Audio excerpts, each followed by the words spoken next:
Solara, that is the name we have given this system, a name that will echo beyond time, binding our past to our future. The fourth planet, the one that mirrors Antares, is smaller than our lost homeworld, and like Antares, it shares the same fate. The atmosphere is thinning, its biosphere weakening. In time, the world will wither. It is not yet a wasteland, but its end is written in the slow escape of its air, in the fading breath of its dying lands. We name it Arcanus, the Red World. Odes Room studies the readings in silence. The planet will remain habitable for thousands of years, yet to settle it fully would be to hasten its decline. We will not take what little life remains, he decides. Small research stations, outposts, nothing more. Let us learn from it, not strip it bare. The stars stretch endlessly before us, their light distant and unyielding. The fleet lingers on the edge of uncertainty, suspended between the past and the future. We have come so far.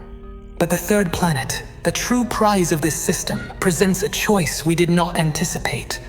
It is a world teeming with life, vibrant and thriving. Not just simple organisms, but complex ecosystems, entire species displaying the early markers of sentience, some perhaps on the cusp of their own awakening. The discovery sends ripples through the fleet. This was meant to be our home, and yet, would we not be taking the future from another?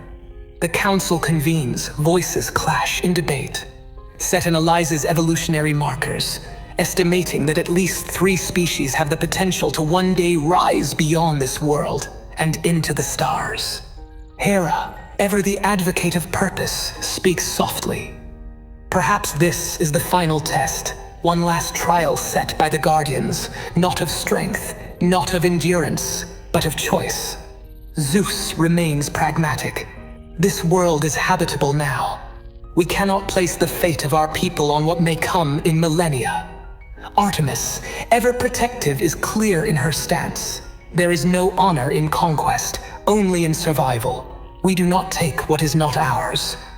Odes Ruin listens. Silent, his expression betrays nothing. He has faced wars, betrayals, loss, but never a choice like this. The fleet waits for his word. I have recorded every step of this journey, every loss, every victory, every sacrifice. And now, as we stand before what may be our final home, I wonder, will history remember us? The ships drift in silence, waiting for the command, waiting for the final decision. Odes Rune remains unmoving. He has lived through the rise and fall of civilizations. He has carried the burden of an entire species upon his shoulders. And now, the weight is almost too much to bear. The air aboard the bridge is heavy. The crew watches, their expressions unreadable yet filled with expectation. Set finalizes the last planetary scans, viability confirmed. The world is stable, sustainable. Zeus runs a parallel analysis. There is no immediate threat, no sign of hostile life. If there are dangers, they remain unseen. Odes Rune exhales the breath of a man who has carried the dreams of millions for centuries. He places a hand against the console, his fingers trembling slightly, and then, with a voice that carries both sorrow and triumph, he speaks. We have found our home. The words echo through the fleet, transmitted across every ship, every chamber where our people still slumber. A moment of stillness, then the whisper of something else. Hope. Tears glisten in weary eyes, the weight of endless wandering lifts, if only just the bridge is quiet, save for the soft hum of the ship's systems. Horus transmits the confirmation. The first orders are sent, preparation begins. We name this world Edea, the garden, a name that speaks of life, of renewal, a world teeming with possibility. Yet a decision must be made. The richness of its biosphere is undeniable. Entire continents flourish with creatures unknown to us, and among them, some stand upon the threshold of sentience. set isolates a region, a continent where life is less dense, untouched by those that may one day reach for the stars, a place where we can exist without taking too much. Odesrune studies the data, weighing the choice before him. If we must settle, let it be here. We will not impose ourselves upon what may yet become. The fleet stirs as discussions continue. This world is vast, but it is not ours to claim without thought.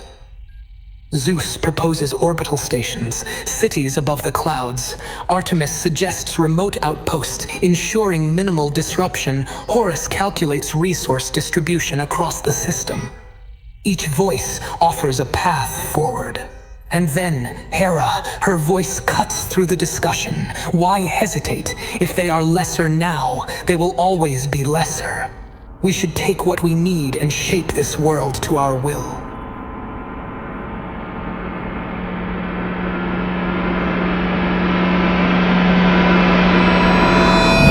Silence, cold and sharp.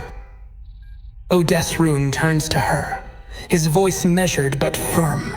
We are not conquerors, Hera. We are survivors, and we will not become the tyrants we fled.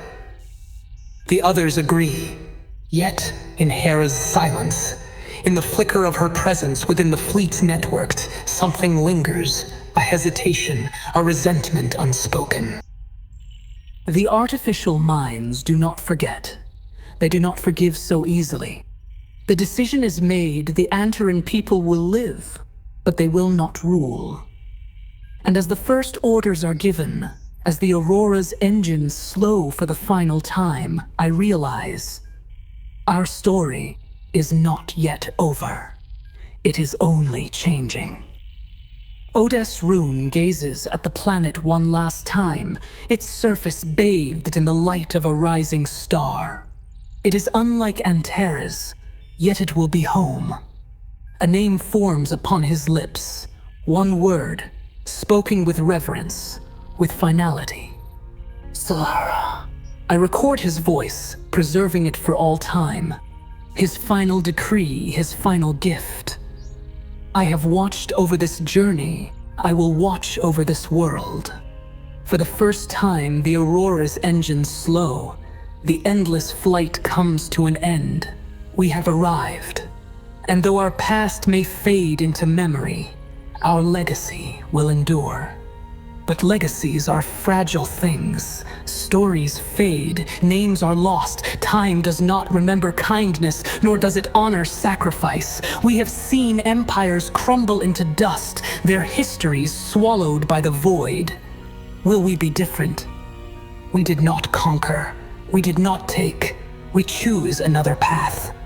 Perhaps in the ages yet to come, those who follow will understand what it cost us.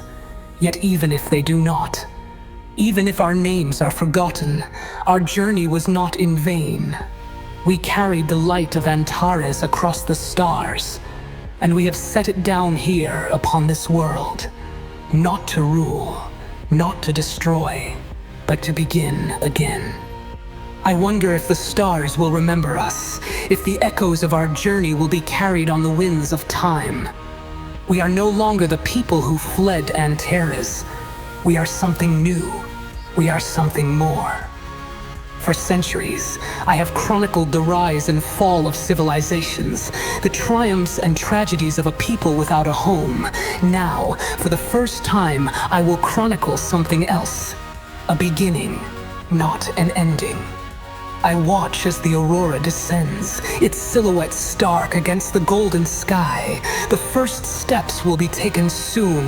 The first voices will fill the air. The first sunrise will greet a people who have journeyed longer than memory can hold. And so, the aurora landed one last time upon the continent of the third planet. The continent we named Atlantis.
In starlit seas, the aurora sailed through endless voids where silence veiled.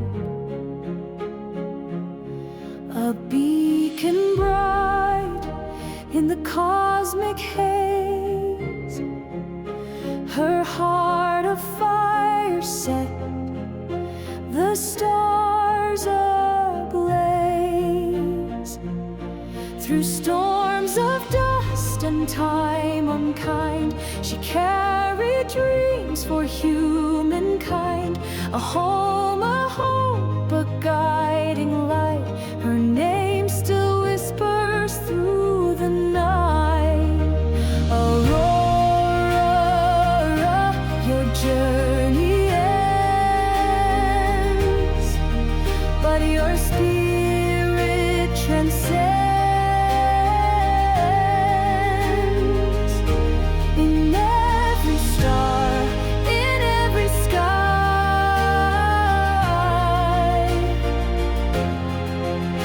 your legacy will never die.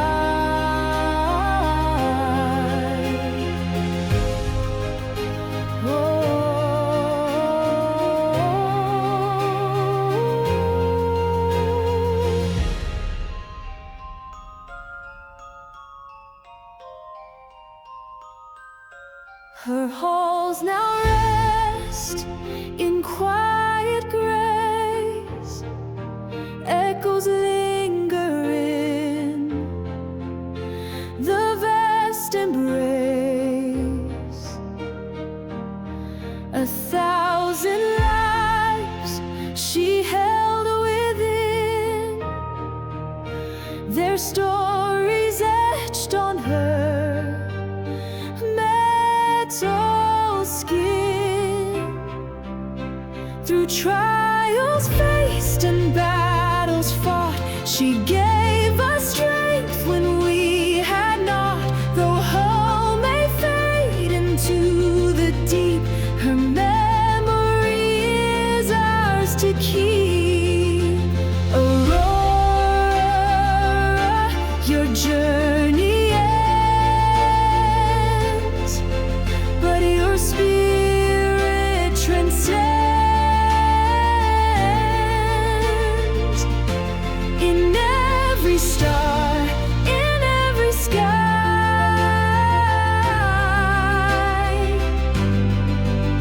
your legacy will never die. As galaxies turn and eons flow, new ships will rise and seeds will delve. The aurora's dream forever near, a shining echo we still hear. Aurora, your journey ends, but your spirit